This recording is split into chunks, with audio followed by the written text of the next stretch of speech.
Greetings, defenders. This podcast is going to be done a little differently than you're accustomed to. If you are watching and or hearing, you will notice that it's just me, your friendly neighborhood Philly monster. Scarf is not going to be on this pod. If there was ever a time we needed the millions, it's right now. Please keep Papa Scarf in your thoughts and in your prayers. He's not doing very well right now. He's been in the hospital and he's fighting. He's fighting hard, but he's got a long battle ahead of him, and he needs our positivity and our energy. So please keep JR and his family in your hearts and in your prayers. Scarf's obviously been going through a lot emotionally, mentally, and physically, and yet he's still around, still here recording shows, still out there filming content and being a part of everything that we've been doing up to this point. He wasn't at today's game, which is uncharacteristic, and he's not going to be on today's pod. So any words of encouragement, any DMs, anything positive would be very much greatly appreciated. And JR, my brother, I love you more than I've ever loved most people. I'm here for you. I've always been here for you. I'll always be here for you. You as is Panda, as is Nina, as is the millions, as are your LAFC family. You don't have to go through this alone, my man. I love you, and I'm here for you. And Papa Scarf, keep fighting that good fight. I know they build them tough in upstate New York, and we know you're there, sir. We know you're out there fighting this battle, and please keep fighting. We all still need you around, and we are here for you. Defenders, I just want to thank you for a couple of moments, just letting you know and informing you what's up with Scarf. So that's the story there. Now, it's time to change up the tone, and it's time to change up the tempo. Hello, Los Angeles. Hello, lovers of Major League Soccer. Hello, fans of the beautiful game, and hello to the millions of Defenders of the Bank listeners. This is episode 268, the episode about the touchdown we just scored in League's Cup. But first, it's in time for introductions. My name is Christian Philly Philemon, the platinum-colored haired flamingo. And joining me, mainly out of necessity and, of course, proximity, she lives with me. She's one half of the Angel City Chicks. She's my partner in life, the wise, the gorgeous, the brilliant. And I'm not just saying this because she's next to me and she's my wife. I bring you, for the first time ever we've done this, Amanda, the Panda Philemon. What is good, defenders? I had to say it in the tone of our beloved Scarf. Of course, I can't do it as well as he can, but let me just tell you, I am excited to be joining you on Defenders of the Bank podcast because, like you said, this is the first time we have done this solo together. And of course, in true Defenders of the Bank fashion, we are recording this at 1:24 a.m.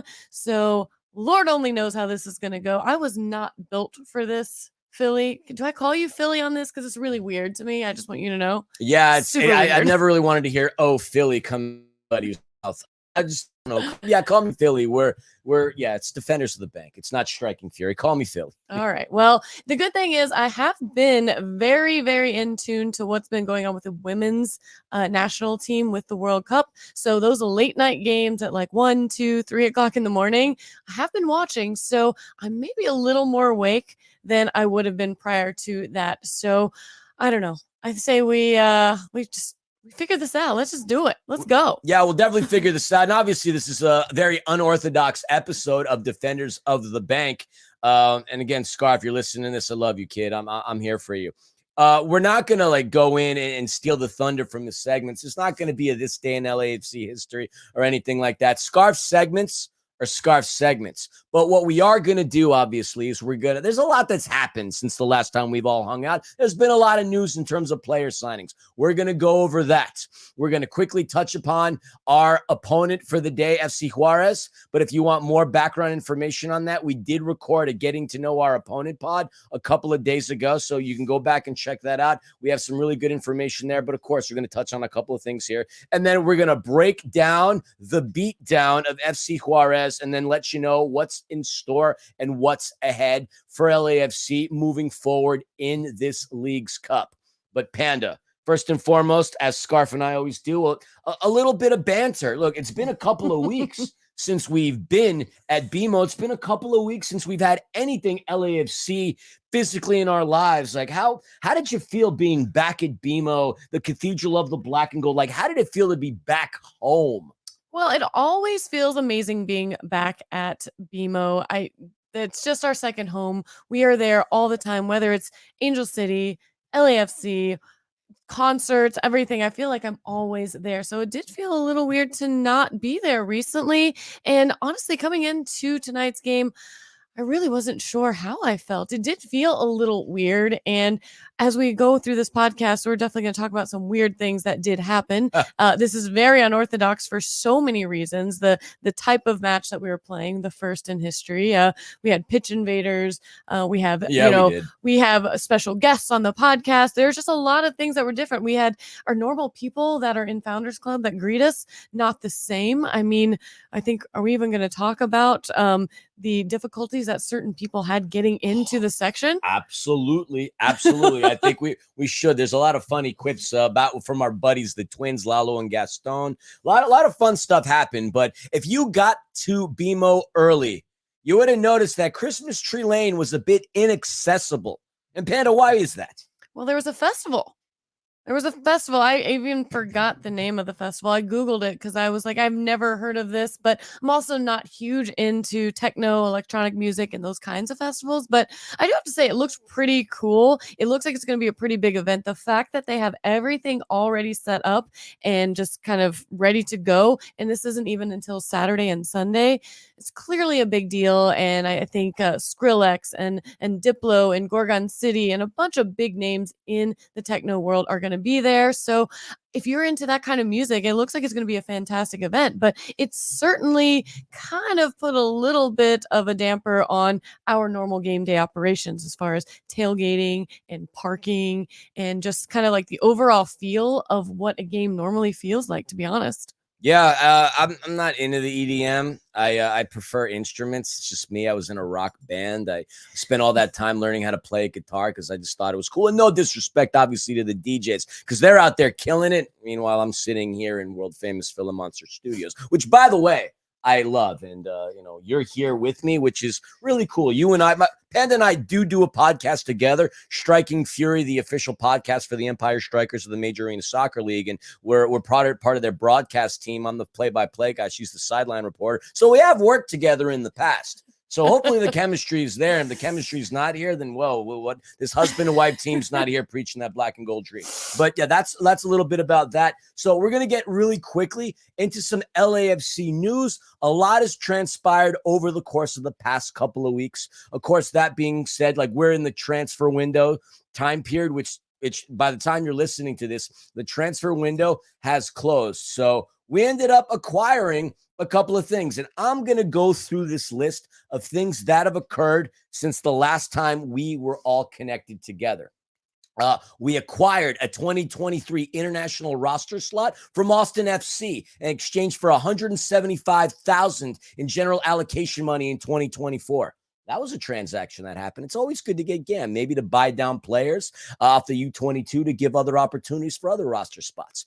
Then we acquire a 2023 international slot from the Columbus Crew in exchange for $150,000 in general allocation money in 2024.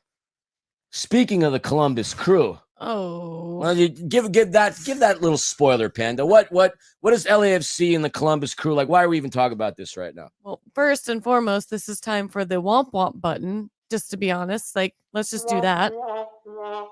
Yeah, I mean, if you are living under a rock or you are not fully like committed to Twitter and what's going on during this transfer window and just like, I don't know, honed in on everything that's happening, then you would know that Diego Rossi came back to the MLS after his nice little stint over there in the Turkish league with Fenerbahce, if we all can remember that. I mean, huge loss for us when that happened, but super excited to see what he was doing over there. But he is back. And he is back with another, as they like to call it, black and gold team. I don't know if you caught that on Twitter, but Columbus Crew called themselves black and gold. And I digress. They are black and yellow, black and yellow, black and yellow. And yeah, we are going to see the likes of Diego Rossi donning a black and yellow jersey in the MLS. And I don't know how I feel about this. How do you feel about this? I'm shocked that he's back in MLS. I mean, you're telling me he couldn't have gone anywhere else. The Eredivisie in Holland, he could have. I mean, look, money obviously talks in this day and age. Obviously, we need to be cognizant about money. I'm just surprised that he's back in Major League Soccer. Such a young, talented player. He had some success at Fenerbahce. I mean, I can't say I'm familiar with all of his stats that have transpired. I sort of lost track of him. But to get him back in MLS is going to be fun to watch. But for us, it kind of sucks because he's going to be going to a team that's not LAFC. And he's obviously going to be going to a team that is they might be close to our colors, but it's not our black and gold. So I want to do this one time to salute him because when he comes back into BMO, we'll cheer and all that other stuff. But after the whistle blows, he's our enemy. But he was the man who scored the first goal against the Sounders. Diego Rossi. Diego Rossi. Oh, Diego Rossi. Oh, Diego Rossi. He scored the first goal against the Sounders. All right, enough of that. Eddie Segura, ladies and gentlemen. He never went anywhere, but we re-signed him through 2024 with options in 2026. So Steady Eddie's working his way back in the lineup. He looks good. He's out there doing his thing. So we re-signed him, and obviously it comes at a really good time because we need some depth pieces back there. Yeah, super excited to see Eddie Segura back on the squad. He is, like you said, he has never left. He is always at events. He is still doing a lot of things in the community, especially with athletes in the making. Shout out Vic. Yes, shout out Vic. But he is also always at LAFC games in the stands. And every time we see him, he always stops and just wants to chat. And we always ask him how he's doing. And he always seems motivated and ready to go. And it's so exciting to know that he is finally coming back to be in our squad. And I could not be happier for him. I mean, he's such a good guy and definitely deserves to get out there and at least show us, what he has left in him for our team. Absolutely. Happy to have you back, Steady Eddie. Now, we got ourselves a number 9 defenders.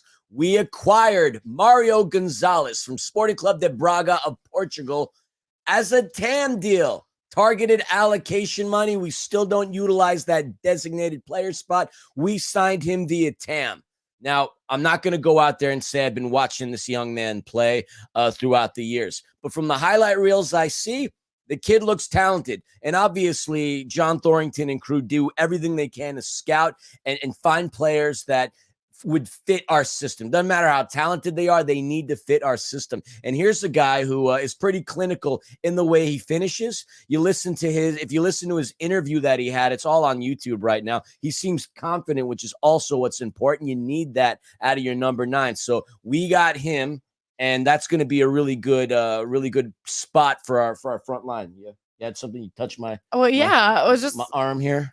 Well, little excited that you did that. Thank you very much. Weren't supposed to call that out. That was supposed to be a subtle way of me saying, like, I have something to add to what you said. But what I was going to say is, well, Gam Tam, thank you, ma'am. This guy seems very much ready to be that guy in the box. I mean, he even said it. He said, you guys get a lot of balls in and around that attacking third and around the box. And he likes to be the guy in the middle, ready to just punch him into the back. And that's exactly what we've needed. So I hope he's a man of his word. I hope he is, got a great shot on target, and I'm excited to see what he can do. But I'll tell you, after tonight's performance, I mean, hopefully he can add to it, but I'm not as, not as like, oh my God, we need it as much as after tonight. But anyways, I'm excited to see what he's going to do. Yeah, of course. And he's not the only acquisition that we have. We acquired another midfield, another depth piece.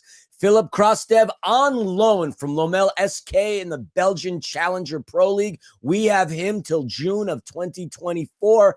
This loan agreement that we have includes a permanent transfer option. And he's going to be added to the club the minute his P1 visa and international transfer certificate come through. Yet again, another player that I can say I've scouted thoroughly, a player that I had to look up, I'm sure most of the millions. And millions. See, that works out pretty well. Very seamless transitions. Of Defenders of the Bank listeners, like if there's somebody out there that is a aficionado of the Belgian pro leagues, let us know. I mean, that we'd love to learn more about that. And I know Scarf and I are going to do a more in-depth concrete piece and show on some of these new players, but this isn't the only 2 that we've signed. 3 technically because of Eddie Segura, but he never went anywhere. So that's not all, because we had a hat tilt. There is a hat tilt. It came out today. The transfer window, as I mentioned, officially does end today. And one thing to also note, there is a roster freeze that's going to occur September 15th. And what that means is all MLS teams have to submit their 30-man roster to the MLS, and they can't make any changes unless something extreme happens. So keep that in mind. We could still bring in free agents, but the transfer window closes. And we aren't going to talk about or speculate on who's coming, even though we actually know. We don't break news here. We don't chase that train because, quite honestly, it's exhausting. I have no idea how Tom Bogert does it in this league, let alone Fabrizio Romano that does it for everybody. That's no sleep. It's already 1:37 in the morning, and I just can't imagine doing what those guys do.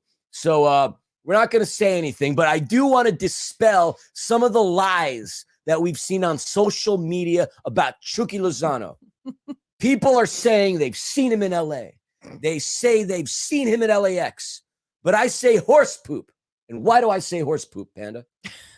Well, I mean, unless he is able to clone himself, or I don't know, maybe has a twin out there, or a crazy avatar that he's able to project, there's no way that he could be at LAX and in the starting 11 of Napoli versus Girona today. So I think that pretty much says it all, that I don't think it's happening, at least not in these moments that are fleeting around us. Yep. So look, not to say that he's not coming, not to say that the club hasn't had conversations with him. I'm not getting into any of that. We know some stuff, but I'm not getting into any of that. I will allow the club to announce who's coming in, or let Tom Bogert break the news, and then we'll get into more details on that. But don't hold your breath on Chucky Lozano being that hat tilt. So just an FYI. In addition, if Sifu wasn't there today, Sifu's been rumored to already be in Glasgow in Scotland. It's been reported that he's making his move over to Rangers, and we're going to get more info on what his contract situation is. But with Sifu moving over to the Scottish Premier League, that obviously opens up some space. So that's the story and a lot of the news that has transpired in terms of personnel changes. Now, MLS power rankings came out, and LAFC is placed 8th.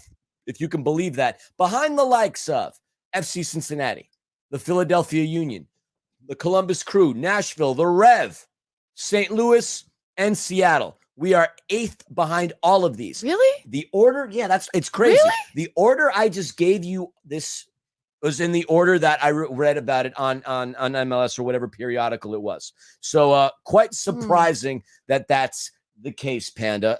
But we're going to obviously be moving up. Our team clearly needed a 2-week break, and they've obviously capitalized on it tonight.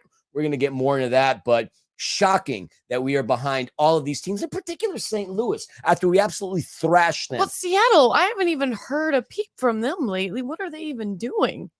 Besides losing in Leagues Cup. Well, you took the words right out of my mouth. That's what they've been doing. They've been losing in Leagues Cup. Yeah, I don't know. I mean, that just seems like a very obscure list. I would love to know what they are basing that on, because, well, maybe they'll change after tonight. How about that? Power rankings are typically skewed as it is. They're talking points. They really don't mean anything. So I just thought it was interesting how you have a team like LAFC in 8th. Obviously, the match against Minnesota is probably what bumped us down, but I wouldn't have imagined being bumped down as low as 8th. But that's fine. I'd rather work our way from the top than be the bullseye, which we are as the defending MLS Cup champions. A couple other bits of news and notes before we get into the game. There was a really good article in The Athletic done in an interview by Felipe Cardenas with Carlos Vela. And a couple of key factors that I pulled out of that, Panda. Vela says, and I quote, "If my mind and body aren't at 100%, I'll step aside and let others step in. I've always been clear about that, and I know it's coming soon." There was no doubt today that he was at 100%. Something did happen that made him go to the locker room. We'll talk about that. We won't speculate on it yet, but Carlos obviously is eyeing things, and He knows that retirement is within his sights. He doesn't know how much time, maybe another year or two, but what we do know is that he means business and he wants to win trophies, Panda. So Yeah. I mean, we were talking about this today on what we thought the best move for Carlos Vela would be when that time comes. Do we think the club's going to sign him on maybe a lesser contract and free up that DP slot?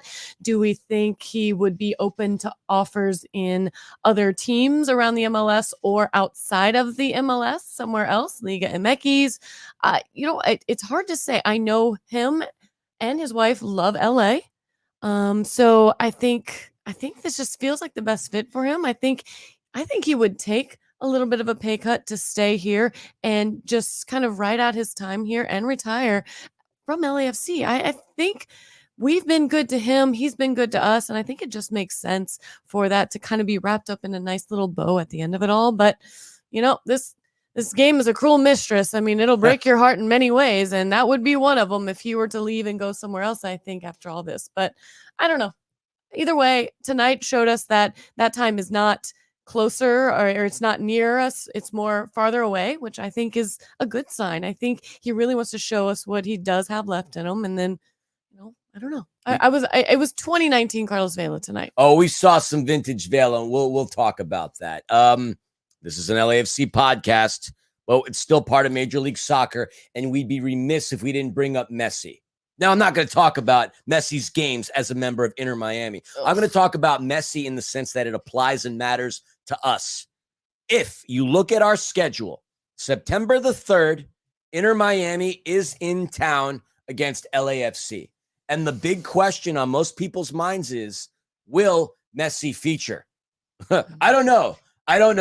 What I do know, though, is September 3rd is when Inter Miami's in town. Now, Argentina has 2 World Cup qualifiers in September, on the 8th against Ecuador and on the 12th against Bolivia. Does Messi have enough time to play in the match in LA, then go off to international duty? Absolutely. I'd say so, and I hope so. First and foremost, I mean, that is several days. That is 5 days. He doesn't need that much time. He could literally roll out of bed onto a plane, fly down there, and just run onto the pitch like Bowenga style, the way he did when he came back from his stint, and still be better than everybody on that pitch. So I have no doubt he's going to be in that game. And I think LA is going to do everything they can to make sure that Messi is part of that. I mean, Messi in LA just makes sense. I don't think there's any way they're going to skirt around that. It's going to be, it's going to be huge. You know this. It'll be epic. And look, I love Messi as much as the next person. I think the guy's outstanding, and damn, he's taken MLS by storm. I mean, Leagues Cup is definitely been his B, if you know what I mean. So yeah, but defenders, I know y'all love Messi. If you support LAFC, don't wear the Inter Miami jersey to BMO Stadium. If you're an LAFC supporter, please don't. It just looks silly. Wear the Barca.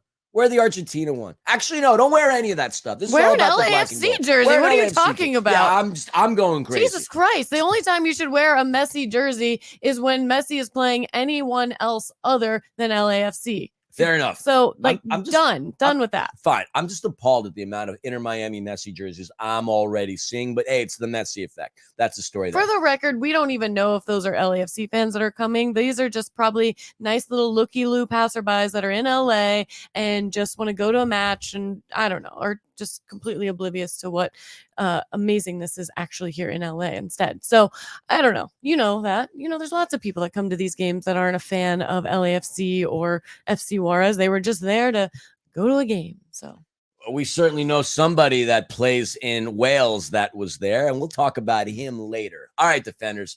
That's a lot of the news and the notes. One thing I forgot to say, and shame on me for saying it, I usually rely on Scarf to say it. We got to pay the bills, folks. We want to give a shout out to our sponsor, Flex Power Tools, the official kit sponsor of not only LAFC, but of Defenders of the Bank. So big shout out to our sponsors. We love Flex. Those power tools are amazing. And keep an eye out on the Defenders of the Bank social medias. My good friend, Chris Lafferty, LAFC Laugh, and I are going to be doing some segments about the Flex power tools and getting you more familiar and acquainted with them. And one key thing to note, That lifetime warranty that we've been preaching about all season long, it expires on December 31st. The powers that be at Flex wanted to make sure that we notified you. December 31st, that lifetime guarantee expires. So if you're on the fence about buying those Flex power tools, make sure you go ahead and you do so, because come January 1st, 2024, that lifetime guarantee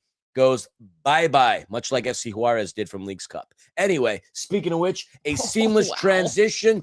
We already did a getting to know FC Juarez pod, but I still want to go into it just a little bit. Now, FC Juarez is a team that plays, obviously, in Liga MX. Los Bravos, the Braves. This is a team that doesn't have a lot of history in Liga MX, mainly because they've only been around since May of 2015, and they have not been very good. But they have a new head coach, 39-year-old Diego Mejia, which he basically trotted off of the pitch and into a suit to manage teams. He's done a pretty good job with FC Juarez. This season thus far in Liga MX, they've won 2 games, they've tied 1, and they've lost 0. They tied Tigres, a champion in our Campeones Cup opponent in September.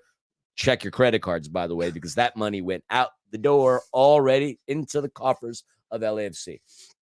They beat Club America 2-1, and they absolutely thrashed Toluca. This is a team that in 3 games has scored 7 goals, but they've also allowed 4. So a pretty darn good team. Now, last season in the Clausura and the Apertura, look, between the two parts of the season, they only won 4 games. For those that don't know, and I know there's some members of the millions and millions that don't know, Liga MX, they don't run a fully 34-game season, like from start to finish. They break it down into what's called the Clausura and the Apertura, 17 games per. So it's basically 2 seasons where 2 champions are crowned.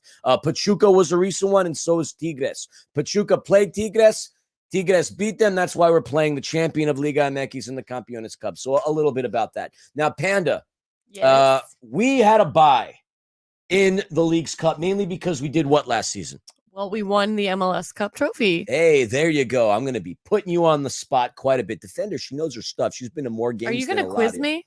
Yeah, we're going to have pop quizzes with Panda moving forward. Oh, now, good. I'm glad I paid attention and did not drink all the wine that was in my section. And yeah, it was sangria, wine. You didn't take any shots. Well, that's because Nina wasn't there. Typically, when you're with Nina, the shots are a plethora. And my toxic twin was not there to egg me on into debauchery. So we are being fueled by sangria and Red Bull this evening. So yeah, absolutely. So let's talk really quickly about, all right, so LAFC had a bye because they won, so they went automatically to the round of 32. FC Juarez did not have that luxury. They had to go through the group stages. And in their group, they had the likes of Mazatlan and Austin. Yes, that's right. The fighting, flaming, fiery broccolis. I don't know. I don't know why I went that way. Fiery, flaming. I was just thinking like Texas hot sauce south of the border. I don't know where my head went. The fighting broccolis of Austin. FC broccoli. I don't know. Whatever. It doesn't matter. That was awful. Yeah, I know. I'm sorry. Well, not good. And please move on. And coming from my wife, that it kind of affects my confidence.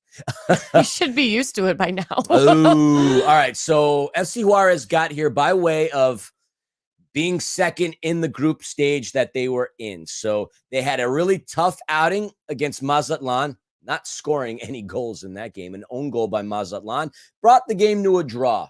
And in Leagues Cup, there is no extra time. It's just straight PKs. And Mazatlan beat FC Juarez 4-2 in PK. So they started their first match out with a loss.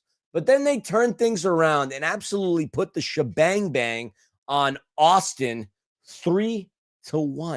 Absolutely wrecked Austin. And Austin, they're finding their way around. They just lost Diego Fagundes, by the way, to Carson, which was a surprise. Carson obviously has restrictions on them, but they're allowed to bring in local domestic players. But I could not believe how badly FC Juarez beat, 5th place, pretty decent Austin team. So that's the story there. Now, the players to watch, I just want to remind you, players to watch for Scarf, he had Aitor Garcia, the kid from Spain who has found himself a home in Liga MX, who's done well. My player to watch was Sebastian Salcedo, the kid from the Valley and RSL. For LAFC, Scarf had Kellen Acosta as a player to watch, and I had Carlos Vela. And I would say I think we did pretty well. So Yes. let us get into the game. Panda, Finally. we're going to go into the starting lineups. I'm going to start things off with the starting lineup for FC Juarez. And then if you would be so kind as to take my normal role, which is announcing the starting lineup for LAFC. How's that sound? I guess. I mean, it took you 30 minutes to get here. This is insane. Well, we had Is news this to what you catch always up do? on. I mean, we had news to catch up on, Panda. I was going to call you Scarf. It was just kind of weird. So I'm going to give out the FC Juarez lineup, and then you give it for the black and gold. And yeah, there's plenty to talk about, but we're not going to go minute to minute. All right. No, we are absolutely not. I do not have minute to minute in me at this point at 1:52 in the morning. So the only thing in you right now is Red Bull. So I'm glad that you're fiery and feisty right now. All right. Let's go. So Mejia lined up his FC Juarez team in a 4-4-1-1 as per the stats. So in between the pipes, Ramon Pascal, he's starting, the young kid, the captain with the 40-year-old keeper. He did the Televaro. He did not make an appearance, nor did we think he would, but Pascal was in there, and we could say that he did not have a very good performance. Backline, Aldo Cruz, on loan from Athletic San Luis, played at Tijuana for Xolos, played at Tigres. He was a Liga MX, an MX under-22 player. His line mates, Oscar Ortega, who had played with Toluca and had a cap with Mexico, was there. We had Jose Garcia, who had played at some point with Atlante. Luis Rodriguez, arguably their best player. He played with Tigres. It was on the team when LAFC competed against them and lost the CCL final in 2019. He had 177 appearances with Tigres, 38 caps with El Tri, which is amazing, and a 2019 CONCACAF gold medal finalist as a result of his time with El Tri. Moving along, my player to watch, Sebastian Salcedo from the beautiful San Fernando Valley, 26-year-old midfielder, the 8th homegrown player signed out of really salty Lake. He played 83 times. He featured and had 5 goals. Also featured with Pumas and Toluca and Liga MX, and he's been a part of the U.S. U18, U20, U23, as well as dual citizenship, El Tri's U20. You had Javier Salas. Is another pretty solid player. Won 2018 Copa MX with Cruz Azul. Won 2019 Leagues Cup, at least some rendition of it before this new thing came about, with Cruz Azul, beating Tigres. He was a Liga MX all-star in 2021, and he was arguably he's the most valuable player on this starting lineup in terms of that transfer market value, if you believe in that. Next up, Denzel Garcia, 19-year-old kid. His entire senior career has been with Juarez, but at 19 years old, what can you say about an entire life anyway? It hasn't been much. Diego Chavez played in Peru, played in Salamanca, Spain, Toluca, Necaxa, Veracruz, and loaned out to Juarez. You had Angel Zapata, 22 years old, on loan from Monterrey. You and I had some time in Monterrey, and we went to Estadio BBVA, the site of a World Cup match or two. Gorgeous place. And then Aitor Garcia, 29-year-old winger, bounced around a lot of clubs, 8 or so, before getting to Juarez. He was playing in Spain prior with Sporting Gijón, and that is a player that started to really kick things into gear for his own career and, of course, for FC Juarez. So that is the starting lineup for FC Juarez. Panda, give it to us for LAFC. All right. So our starting 11 was pretty much how I would expect it to be if we were going to go out and really fight for a win tonight. It was, of course, our old reliable John McCarthy in between the pipes. Super exciting to see him there again. And we'll talk about who was going to be backing him up in just a moment. But then, of course, on our back line, we had Ryan Hollingshead, who sports a mustache sometimes. Aaron Long, who U.S. men's national team attendee from time to time. Giorgio Chiellini, who probably likes pasta, I would assume. And Diego Palacios, who, well, sometimes has a temper. You were giving info about all the other players. I thought I would do the same with LAFC. Well, it's kind of presumptuous for you to assume that Chiellini likes pasta. Hey. He likes espresso. That we know for a fact. All right. In the midfield, we had the always dressed to impress Kellen Acosta, the nicest man on the team, Ilie Sanchez, and then who I feel deserves to be in the midfield where he belongs, Matus Bogusz, holding it down there. Now, up front, of course, in our attacking positions, we've got the one, the only, Denny Bwanga. Love Cowabunga seeing you there. And boy, did he come through for us tonight. Can't wait to talk about it. We had on the other side, we had Stipe Buke, which I'm still trying to think of something clever to say about him. So please give me something in this next podcast if I'm ever allowed back. The chaos causing Croatian? Sure. He needs to do that, though, for me to actually say that. So, although, I mean, he did. Tonight was fine. Let's just say that. And then, of course, Captain, Carlos Vela holding it down. Oh, so good to have 2019 Vela back. And some key notations I would like to mention in our subs, of course, are Maxime Capro. Give him applause. Let's go. Oh my gosh.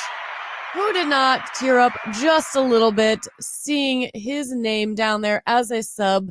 That just means he is finally healthy enough to come in if we needed him. I was so excited to see that. Thankfully, we did not need him, but I love that he is available if we are needing to. So, of course, Maldonado's back there, Mamadou Fall, Crisostomo, Duenas, Torres, spicy hot sauce, Nathan Ordaz. I can't wait to talk about that. That's something me and Nina talk about on when we were talking about Monterey. Spicy hot Ordaz. All right. That kind of goes in with my broccoli comment. We were thinking about hot sauce. Sure. Yeah. We reaching whatever. Anyways, Romero, and another key notation on our sub list. We have the return of Sergei Palencia. Ooh, that deserves, of course, an applause as well, because if you guys know, he was hurt back when we played Leon. Nasty injury, deservedly so, got carried off the pitch and then walked himself off. Unlike the other players who I think got carried off and then, I don't know, went back and played. But either way, good to see him back in the lineup, and we would actually see him feature. Now, two key notations that were not subs or in the starting 11 were, of course, Mario Gonzalez and Felipe, is it Krastev? And that is obviously because of what we talked about earlier. P1 visas, we're still waiting on those, and those are what are going to allow players that are not U.S. citizens to come over here and actually play. So once those go through and they say, hey, you're ready to go, then we will see them out on that pitch, no doubt. But tonight, we would not see them. Nope, we would not see them. So in case you were wondering, that is the reason. Now, let's get into the game. Attendance didn't look so good starting things off. I get it's LA, I get it's midweek, I get it's 7:30, but they were all looking for parking. When they announced towards the end of the game that attendance was 22,041, I might have belted a "yeah, right" comment. It did not look like 22,000 were in there. I get the metric. I get why they do it. I have a thought about that. I mean, you have to think that maybe just like season ticket holders, that those tickets just slipped into their DMs, like automatically. They probably were just like anticipating all of those just being part of it. And a lot of those people didn't show up. We had a big hole in Founders Club where people that normally would come that have season tickets, they were not there. And I get it. Well, Wednesday night game, round of 16, 32. Or 32. I don't know. We're there now. Now we're in the round of 16. Preemptively saying it. Sorry. You know what? I was thinking about the Women's World Cup. We're in the round of 16. So, brain fart. But either way, I think a lot of factors played into that. But, you said that you wrote this note at the beginning of it. People show up late. Again, people were parking in weird spots today and they had to walk a long way. So if you're getting off work at 5, getting to the game, 6:37, looking for parking, they probably barely made it, into the game by kickoff. Yep. But you know what could have been fixed? You had the biggest pet peeve about this. I don't know, for those of you who watched the game at home on your Apple TV, how much of the pregame festivities you got to see, but this wasn't an LAFC run event because typically those run smoothly unless Ali's trying to evade and escape the building. But this entire game day presentation was run by the folks running Leagues Cup. And so one thing that you were really ticked off about was, the little center pitch logo that the group of kids tried to fix. We sit in Founders Club, very elevated, see the whole pitch, and we're dead center. Like literally the line in the middle of the pitch could run all the way straight up and it would separate our two seats. We're literally dead center. So every time they bring out that LAFC logo for MLS games, I can tell if it's straight or not. And they do a good job now, but for a while, they weren't getting it right. I'm like, if you're on the end and you're holding it, stand in the middle and you'll be center. So then they brought the Leagues Cup out tonight, and that thing was like, it was twisted like, I don't know, a good 10 degrees, and it was so obvious. And I'm just like, did they not have a point man on that? Did they not have someone who's like, you are the center person. This is you. You stand at the center of the pitch. Everyone rotate around.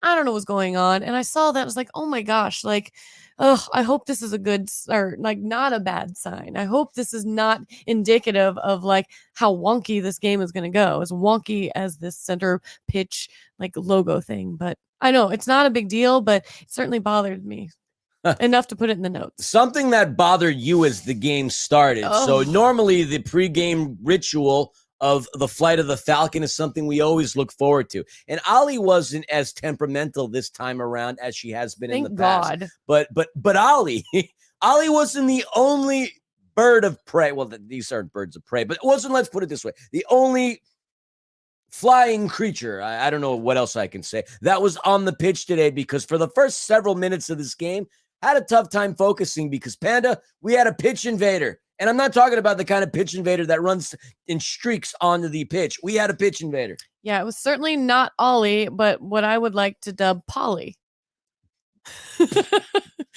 Okay. So Polly the pigeon, I don't know if maybe I'm going to say it or they, because I don't want to misgender this bird and upset some bird aficionados, but Polly, I think, got inspired by Ollie and was like, hey, I can do that. And got up and was flying around for a minute. And I'm like, oh, it's going to fly out. But no, this pigeon just plopped itself right in the middle of the pitch and stayed there. And I will tell you, my anxiety level was so high because, one, we do not need a Randy Johnson, like circa, what was that, 90s, 2000s? I don't know, event. YouTube that Randy Johnson pigeon. You're going to see some stuff explode. It was wild. I did not need to see that. Also, I was terrified Ollie was going to look at it as prey and like try to attack it. Like there were so many things going through my head, and I was like, oh gosh, somebody's going to run over this poor pigeon. This pigeon's going to get squashed in the middle of the pitch because it wasn't moving. It wasn't afraid of anything. And they kept showing it on the big screen. And I'm just like, oh my gosh, like I cannot. I said, if this goes on much longer, I'm going to have to leave. And I just need to know if the pigeon's okay. And a few close calls. One of the FC Juarez guys did have to like hop over Polly for a minute. And I was like, maybe that like messed them up. It like totally like disjointed their defense for a second. I don't know. But at one moment, it did fly around a couple times and landed right back in the same spot. Like they did this like 3 times. But at one moment, it was off to the side. And one of the FC Juarez guys kind of walked over to it and like scooted it off with his foot.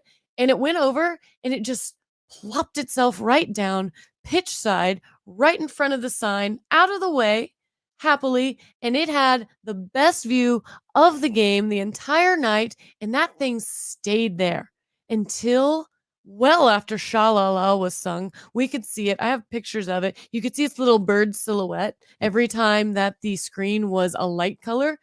And I was just like, I was so clued in on this poor pigeon. And I don't know, Polly, you may be our good luck pigeon now because, wow. Yeah, Polly, the way welcome this back. game went, I think we need to bring Polly back because, yeah, it went well. If it didn't go well, I don't know what would have happened to Polly, but Polly is welcome to stay, in my opinion. So a lot of interesting things happened today. A lot of records were broken, and I'm going to spare you the commentary on the first 30 minutes of this game. It was a little back and forth. It seemed as if LAFC was far more of a threat early on than FC Juarez was. And we've got a lot of goals to highlight, so we're not going to do the traditional minute-by-minute thing. Please don't. All right, I won't. Please do not. Thank you. Appreciate that. Thank you. And so do the millions. And millions. All right. I like what you did there. 31st minute. We waited 31 minutes with 10 or so nerve-wracking ones with the pigeon, with Polly on the pitch, until we started seeing anything off of a set piece. LAFC finally capitalizes. You got Carlitos with the corner. It bounced off of either, I didn't know if it was Ilie. Max said it on the broadcast or any of the FC Juarez players, but the ball landed directly in front of Kellen Acosta. And Kellen Acosta winded up and let one absolutely rip. And it just happened to bounce off of the back of Ryan Hollingshead, past the keeper, Pascal, and 31 minutes. LAFC was threatening several times up to this point, but 1-0, Panda. 1-0, 31 minutes in the game. Yeah, what a pinball sort of moment that happened there. Nothing the keeper could do on that. And yeah, I mean, hey, let's start this off the way that we love to start off these games, with a lead. We were back, baby. We were back, and we couldn't have been happier. And you know what? We didn't have to wait much longer for this next goal, because in the 33rd minute, we're going to see Palacios. He's going to get the ball into Bogusz in the box. Now, his shot gets deflected, and the keeper, Pascal, he does punch it. I can't say in the air, because he kind of like, I don't know, he did this weird motion where it kind of like threw it down on the ground. It bounced up, and it lands right to the person that we all want it to land to, which is, of course, Carlos Vela. And Carlos does what Carlos does and bounces it off the chest. It never hits the ground.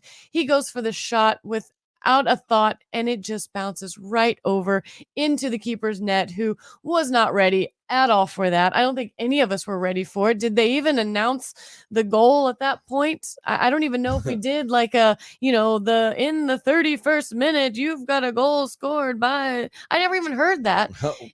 And then we went right to Vela. We get a goal scored right before the goal, right before a goal scored. I mean, that's exactly what you want out of LAFC. We know they can find the back of the net, but it's great to have Carlos get in there and score a goal. It was a beauty. And at this point, I'm feeling, pretty good about myself. Scarf said Kellen Acosta was going to be a player to watch, which he was. He did get credited for the assist, but quite honestly, if he didn't fire up and get that shot, it would have never bounced off of Ryan. Yeah, that play, that goal never happens without him taking that shot and putting it right on target. I mean, without Hollingshead there, I think it still would have gone in, but it would have had a better chance of being saved, because it would have been more of a direct shot. But Hollingshead being there right at the right point to just deflect it in, I mean, made that pretty much impossible. Yep. And you could have been, that was an all she wrote thing, but it wasn't. We're not going to talk about the first half anymore. We had a minute of injury time, and FC Juarez was certainly milking the heck out of an injury. Plenty of time wasting, vying for contact in the box. That was horse poop, nothing there.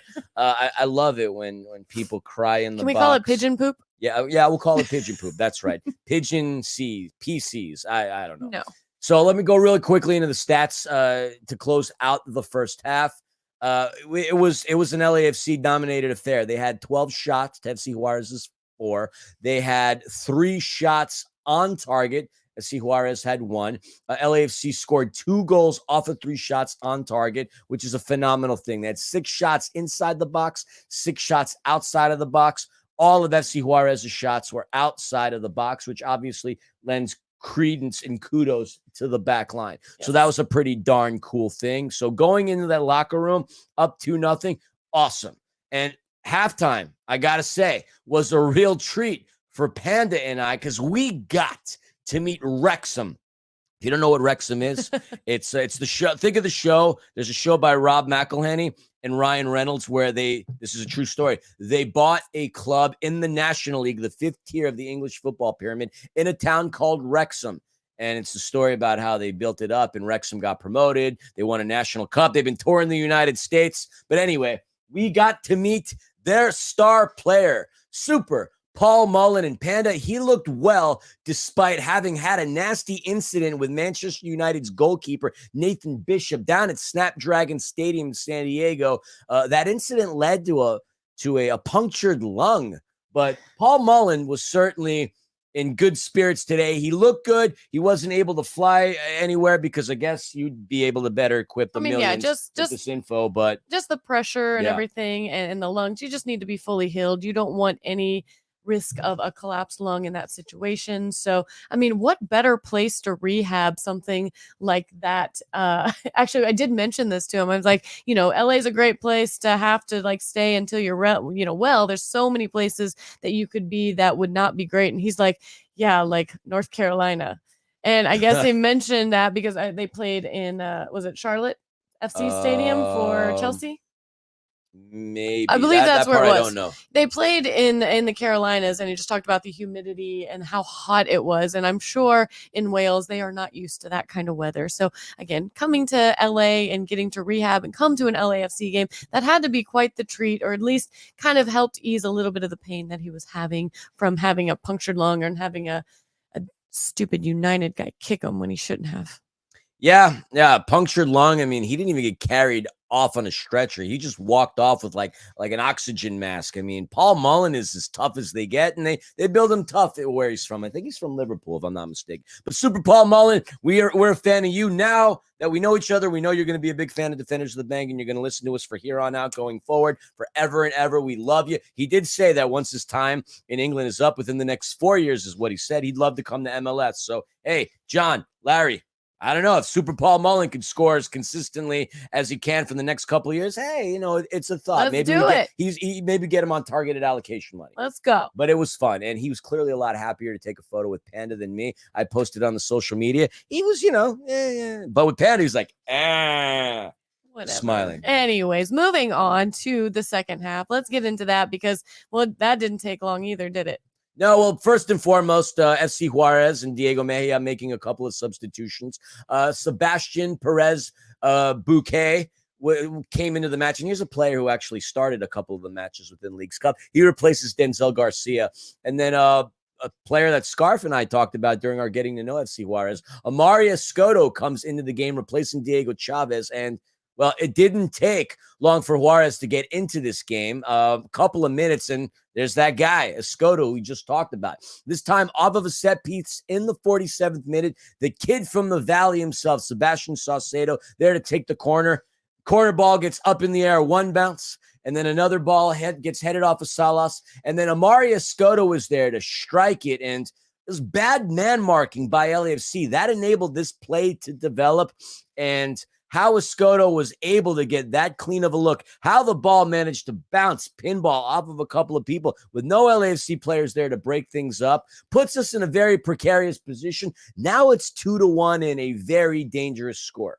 I mean, yeah, they always say 2-0 is the most dangerous lead in this game. And it is because, you feel good and you might let your guard down a little bit, but then one goal, all it does is take that lead, cut it in half, and change the momentum for a lot of teams. But thankfully, that would not be the case in this game. That was just an unfortunate incident where hopefully they learned from it and can move forward from that. But yes, that was terrible man marking. I think Ilie was the only guy where there were 3 FC Juarez guys around him. Like, how do you allow them to do that? How do you allow them to have that many people right in front of the net? I don't know. Yeah, I mean, Escoto had a clean look, and there was nothing that McCarthy could have done about it. He was positioned in whatever way he could. I mean, it was just a nice, clean, clear look, and I mean, finds the back of the net. So now it's 2-1. But goal giveth and goal taketh, and like you said earlier, football can be a cruel mistress because just as FC Juarez thought we're getting ourselves back into this game, no, lightning struck them. Not once, not twice, not 3, not 4. We'll continue on with that. But 52nd minute. This is when you got the gate, the flood open, bawoosh, deflection, and passing from the midfield led the ball, la pelota, getting it into the feet of Carlos Vela, who gets it into Kellen Acosta. Acosta with a brilliant pass to Hollingshead, a little give and go back to Acosta. He sticks with it despite FC Juarez doing what they can to thwart that effort. And Kellen crosses it into the box, into Denny Bouanga, who heads it right into the mittens of Ramon Pascal. And that ball, he doesn't catch it. And this is something that Pascal should have done earlier on. That's what put him in a bad position. You figure, history repeats itself, buddy. You need to catch the ball, prevent any kind of ricochets or rebounds from happening. That's exactly what happens. Ball comes in front of Denny Bouanga, who absolutely smashed the stitch out of the ball and gets LAFC's 3rd goal of the game. And I'm jovial. 3-1 because I'm feeling like a prophet. I said last night that this game would be 3-1. And Kellen having a nice impact. And Scarf and I are starting to look like brainiacs on One More Sleep, Panda. Yes, you are. And at this point, I mean, I wasn't sure how this game was going to go. I thought 3-1 sounded like a great score line for this game. And at that moment, I mean, it's what, the 52nd minute? We still have 40 minutes to go. And I'm thinking, all right, is this going to hold? Is it going to be more of a scarf line, which was 3-2? Like, I can't imagine, it's going to go more than that. But wow, I'm pretty sure we're about to make you guys both look real silly. Yeah, I mean, FC Juarez did threaten at one point in the 56. There's a shot. J-Mac, it bounced. It looked like J-Mac didn't touch it. At one point, FC Juarez is lining up for a corner, and we're all booing like crazy in BMO Stadium. Unfortunately, the ref did something that we don't see often. He retracted it, realized that it was a bad call. Yes. Now, 59th minute, we get another sub for FC Juarez. Mario Osuna replaces Javier Salas. Diego Mejia doing what he could to put fresh legs in.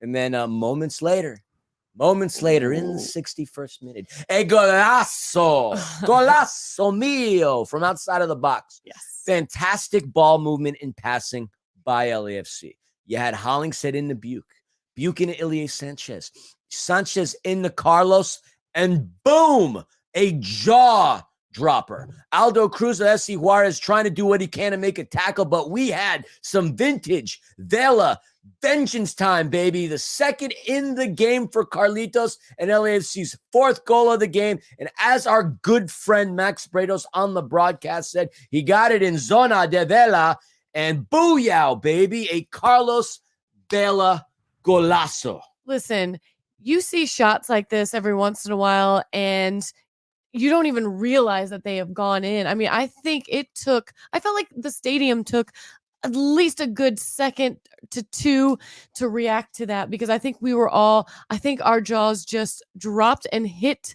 our ankles, as you like to say in your broadcast, like cartoon style, like eyes bugging out, jaw dropping, like, holy crap, did that just happen? And I don't know why we were all surprised. That is exactly what 2019 vintage Vela did time after time after time again. And to see him back on the pitch doing what we all know he can do so well with that magical left foot. I mean, I felt like everybody just stopped and it was in slow motion.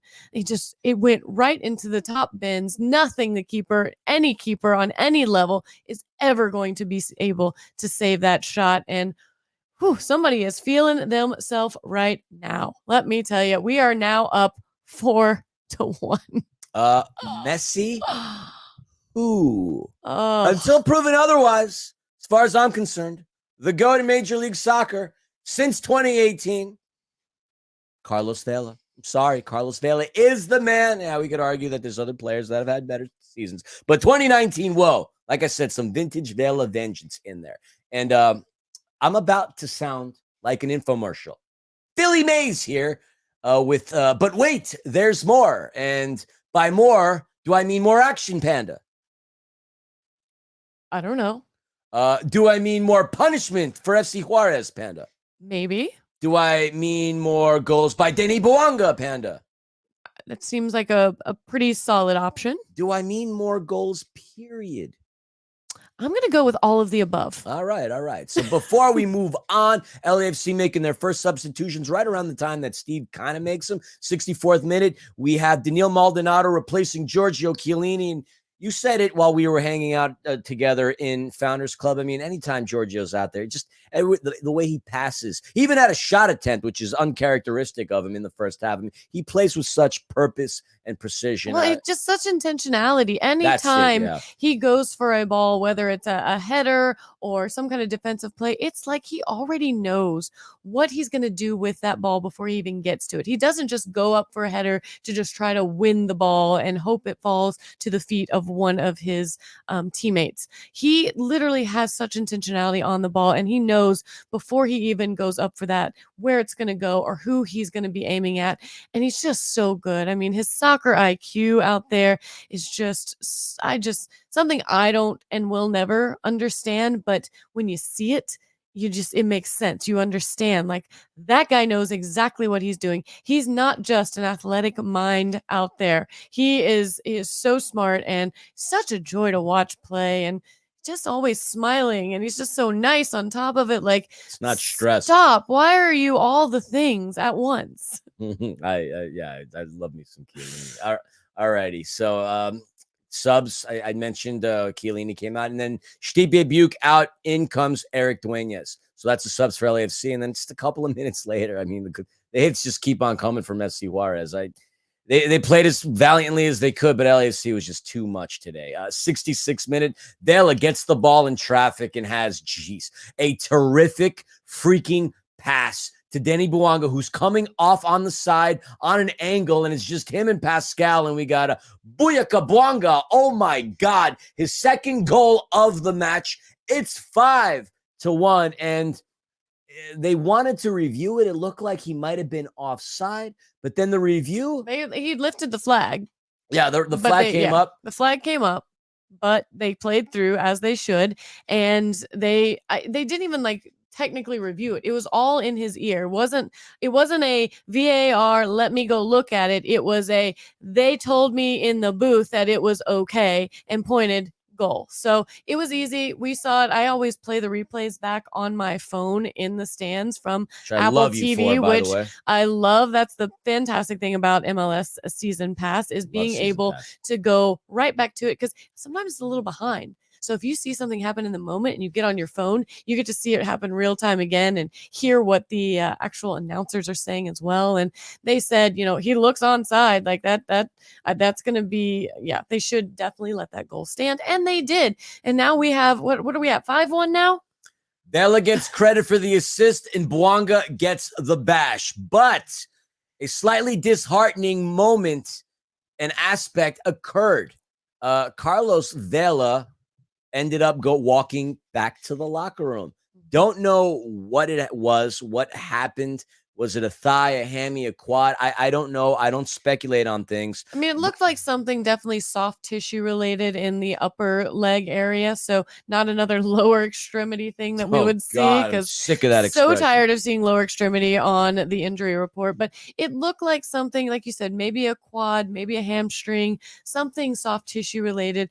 Hopefully it was only precautionary on Vela's term. Like he said in his press conference, if he's not 100%, he's going to let him know. And I think he's doing everything he can to avoid kind of maybe spiraling from something. So he feels a tweak. He knows at this moment in the game, he is not absolutely pertinent to this. And there's no way, that this is probably going to come back and get him. So why not say, hey, someone else needs to come in. And he did walk off on his own accord. Yep. He wasn't even limping. Yep. He looked like he was just, let's go back. Let's just maybe, rub this out a little bit. Maybe stop it. Stop it. I thought about what I was saying in that moment, and I could not think of anything else, and I just went with it. You'd like to call me a child. I made a child joke. I tee-hee giggitied it. Either way, hopefully they went back and took care of Vela, however you want me to interpret that. And hopefully it's nothing that's going to be long-term and it was just precautionary. But guess what we did get to see in his place? In comes Nathan Ordaz, and what a night he would have in store for him. Yeah. FC Juarez continuing to make some subs in the 69th and the 68th. Santiago Armeño coming in for Aldo Cruz. And then we have Agustin Urzi replacing my player to watch, Sebastian Salcedo, the kid from RSL, the 8th homegrown player in RSL, the kid from the Valley, the kid that I thought would have an impact on this game.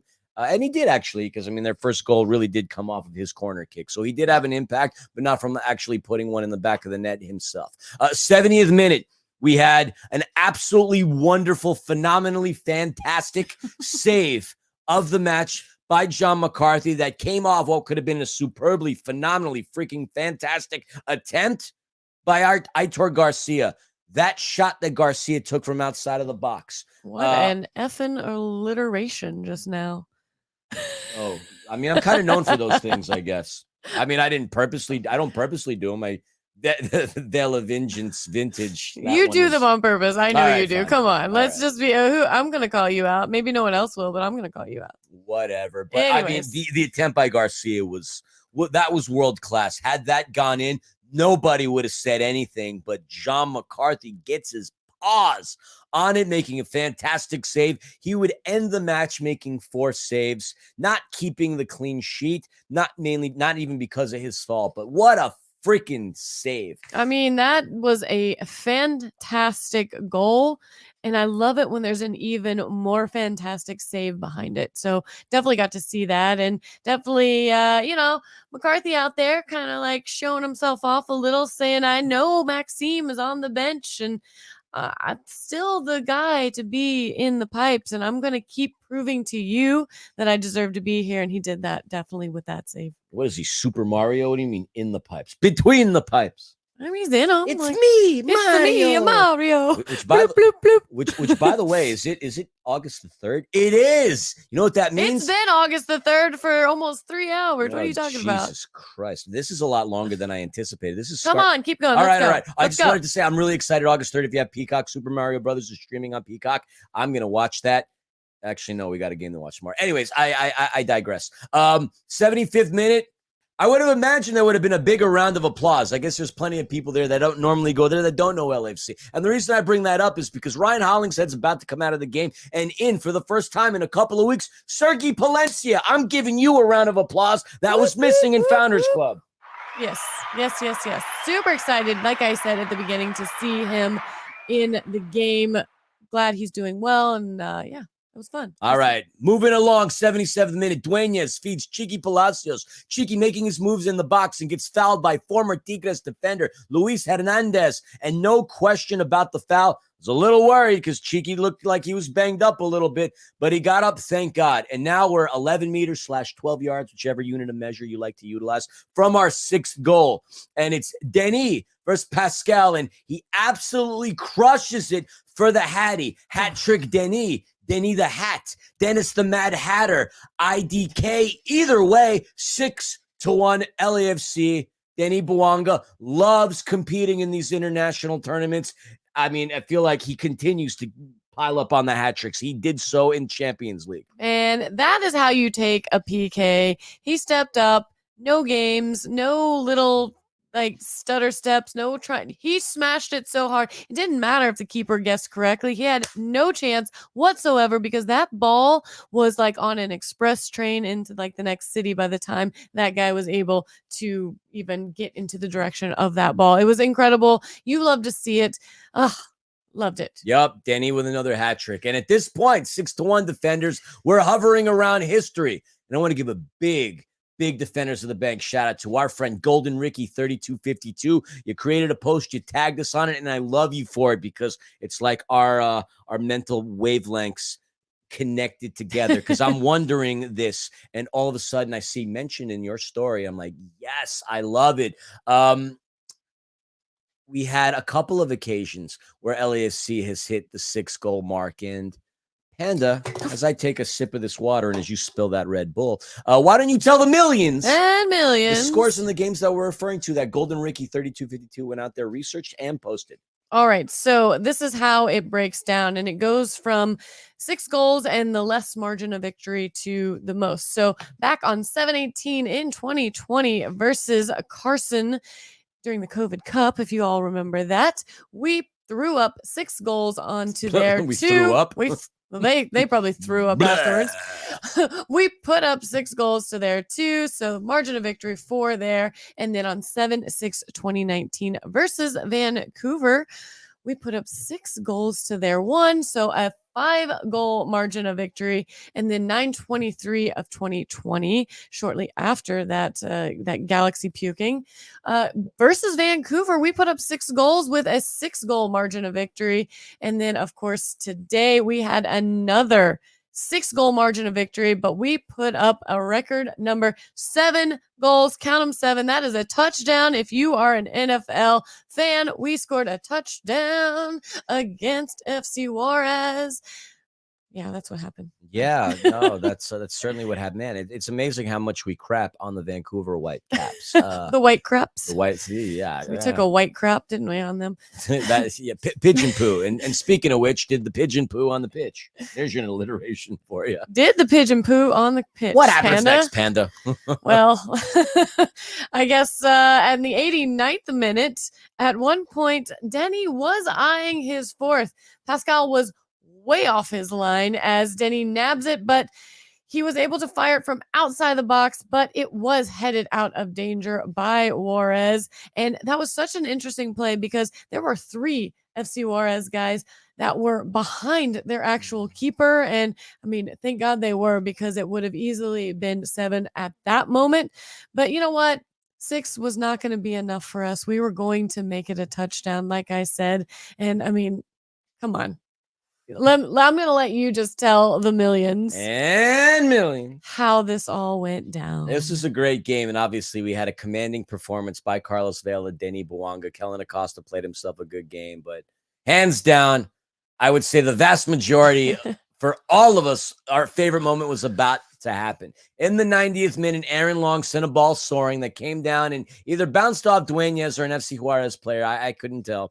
But the ball gets to Denny, who had a beautiful forward pass to a sprinting Nathan Ordaz, who found himself in a breakaway with Pascal. Oh, my God. Pascal is just, he got clobbered today. And he launches a gorgeous, gorgeous shot.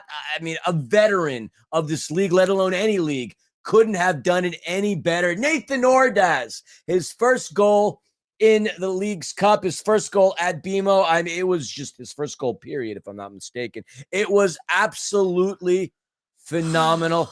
Take a bow. He was the player of the match, Panda. And you mentioned like the hot sauce references and all that. How did you feel when you witnessed the homegrown score a goal? I mean, if you are not like literally jumping on your seat when you honestly, when you see him making that run, even you start to get excited. And what a finish.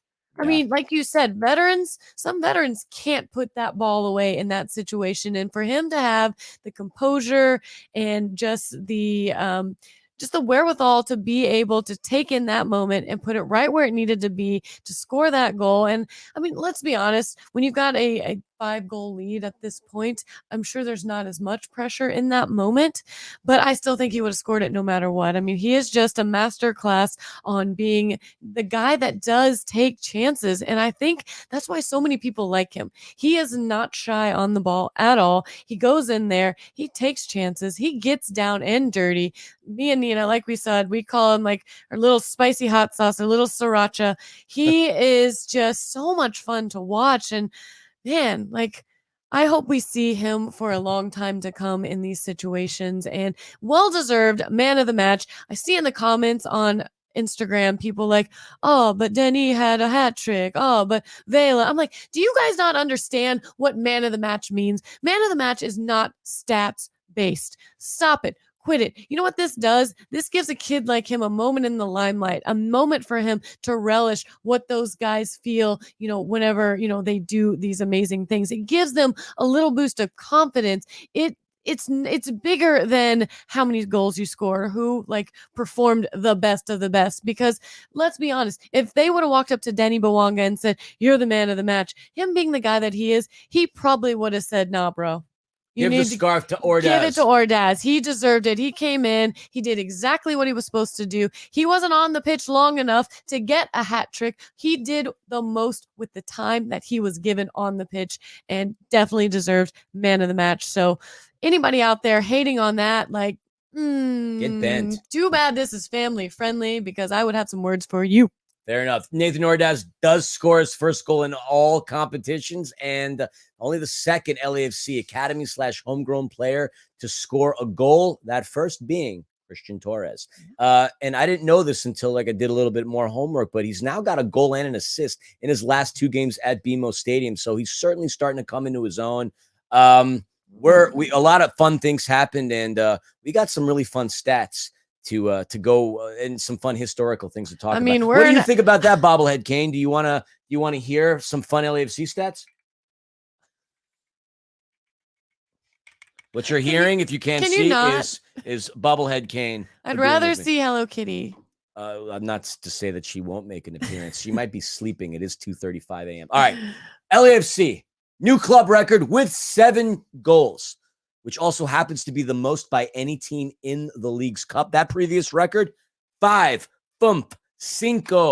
It's 7, 7, 1, 2, 3, 4, 5, 6, 7. There we go. That's what the story is. Did you really have to do that? Yeah, it's embarrassing. Wow. League, yeah. What other fun stats? Well, Leagues Cup is the 4th different competition that LAFC has actually played in this season, along with the regular season, the Champions League, the Open Cup, now Leagues Cup, and oh my gosh, in each of these competitions, we've outscored our opponents 15-5. Yeah. Can you believe? Like in the first game played, of course, in those. But either way, like we like competitions. We do. We generally do well when we throw ourselves into them, and I say that because of obviously the way Open Cup went. But we do well in these. I mean, we made a fantastic run with Champions League, and now we're starting off Leagues Cup definitely with a bang. Yep, that's for a sure. Bawanga bang. Bawanga bang. Booyakabonga. Yes. Yeah, booyakabonga. Yeah, that's it. I can't do the Ali G snap. Anyways, this is our first game back since July 15th, span of 18 days. And in the 18 days prior to that, we played 6 freaking games. Oh my Lord, did we need a break? Tell me LAFC needed a break without telling me LAFC needed a break. Come on. All the stupid noise out there on Twitter, people like, why are you guys complaining about playing so many? Because we did. We played a lot of games. And look what happens when we're rested. Like, seriously, we are the team that I feel like we were at the beginning of the season when we hadn't played 542 games already. Fair enough. Couple more fun facts for you before we start wrapping things up. Denis Bouanga, 5th player to record a hat trick in the Leagues Cup this year. He joins Monterrey's Germán Berterame as the only player in the tournament to score a hat trick and register an assist in the same game. Bouanga, 22 goals in all competitions this season. Unfreaking believable. Carlos Vela, 2 goals and an assist today. This was his 3rd multi-goal game of the year and the first time that he's had 2 goals and an assist since we beat the Galaxy on April 16th. For those that are saying, oh, Carlos Vela's finished, he's washed up, he should retire. Y'all, he scored a goal in 3 straight games in all competitions. He scored against St. Louis. He scored against Minnesota before this Leagues Cup even started. And this is the first time that he scored in 3 straight appearances this season, for that matter. And he's on a 3 multi-goal game season that he's having.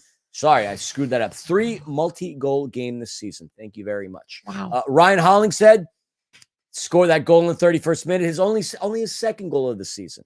And first since April 16th when he scored against the Galaxy. Sergei Palencia coming in off the bench, 75th minute to replace Ryan Hollingshead. Haven't seen him since that 2nd leg of the CONCACAF Champions League, June 4th. And now we are 14-0-3 when scoring first. And LAFC, when facing Liga MX teams in official competitions, we are 4-4-0.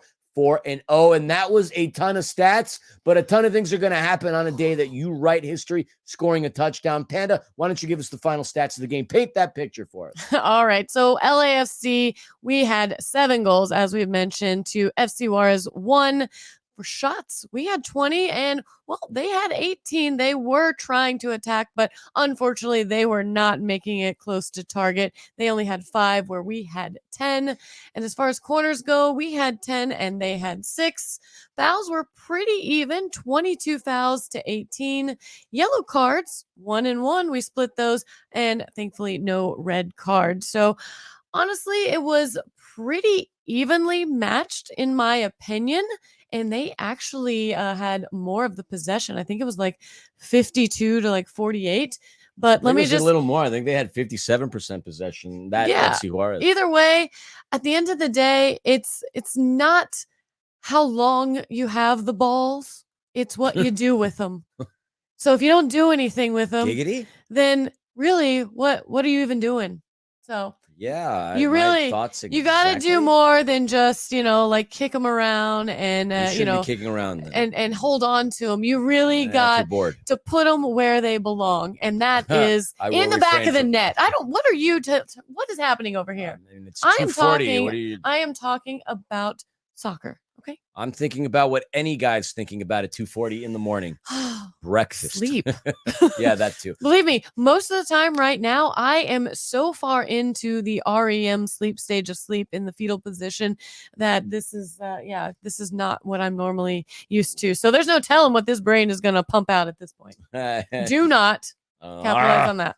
It's just so weird being told what to do. Anyways, Defenders. You're used to it. Stop. No, I'm not. Defenders, we move on to the next round.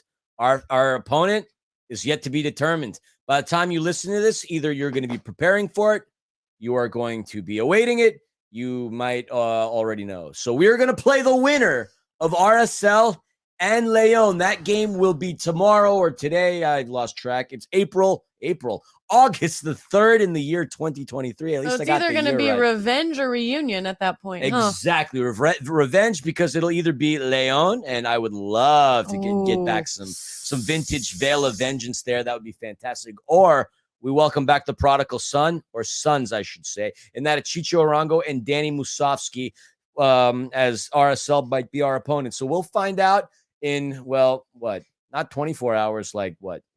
We'll find out later today. So keep an eye out on that game. It's obviously going to be on Apple TV, and hopefully by then we'll know what the deal is, and Scarf will be back. But I got to say, like, Panda, you're my wife, and I'm not just saying this. I enjoy doing these things with you, and I am very blessed for a lot of reasons. But I'm very blessed in the sense that, like, I get to do this podcast stuff.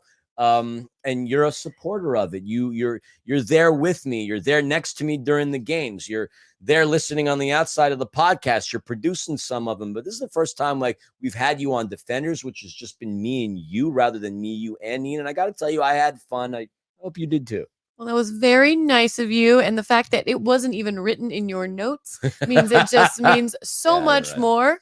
You actually said that from the heart. And yeah, it has been fun. Hopefully everybody out there has enjoyed this. I know it's a little different and people don't like change. People like things that they're used to. We fear it. So hopefully this was not scary at all. I enjoyed it. I'm glad I was actually available in many capacities to be able to do this, because that's not always the case after games. Like I said earlier, like, out of necessity and proximity, that's how you got on here. Yes. Oh, not because I'm good at what I do? You're good at what you do. Jeez. Kaylin, Kyle, you got your work cut out for you. I do not own that many pairs of heels. Sorry. Well, maybe if you had her job, you would. But anyway, I digress. Defenders, we certainly hope you enjoyed this episode. We didn't know if a podcast was even going to come out because I didn't know what Scarf was going to do. But Scarf wanted us to do this pod, and we wanted to honor him in that sense. And somebody who also wanted to say something to Scarf because she loves him just as much as I do. Would you bring her out, Panda? I don't talk. She does. Hello, Mr. Scarf. It's your dear friend. Hello, Kitty. I'm wishing you, your family, all of the best and speedy recovery to Papa Scarf. Keep up the good fight, and we'll see you soon. See, she's not so bad, everybody. She's very sweet, very thoughtful. Chris Lafferty probably has a different thing to say about it. He has the exact same one, but made into a voodoo doll with probably pinholes in it. I'm pretty sure. But either way. Yeah, all jokes. Scarf, I love you, buddy. Hope your dad's okay. Defenders, thoughts and prayers for him. We need, like I said earlier on, we need the millions. And millions. We need your thoughts, prayers, and positivity. So, Scarf, we're here for you when you get to listen to this. I love you, buddy, and hope to see you soon. And you got any final words or thoughts or anything like that? We're back, baby. We are back. Stay tuned for one more sleep and a getting to know whoever the heck we're playing next. It'll be RSL or it'll be Leon. So stay tuned. And you know how we end all things on Defenders of the Bank. Bye-bye.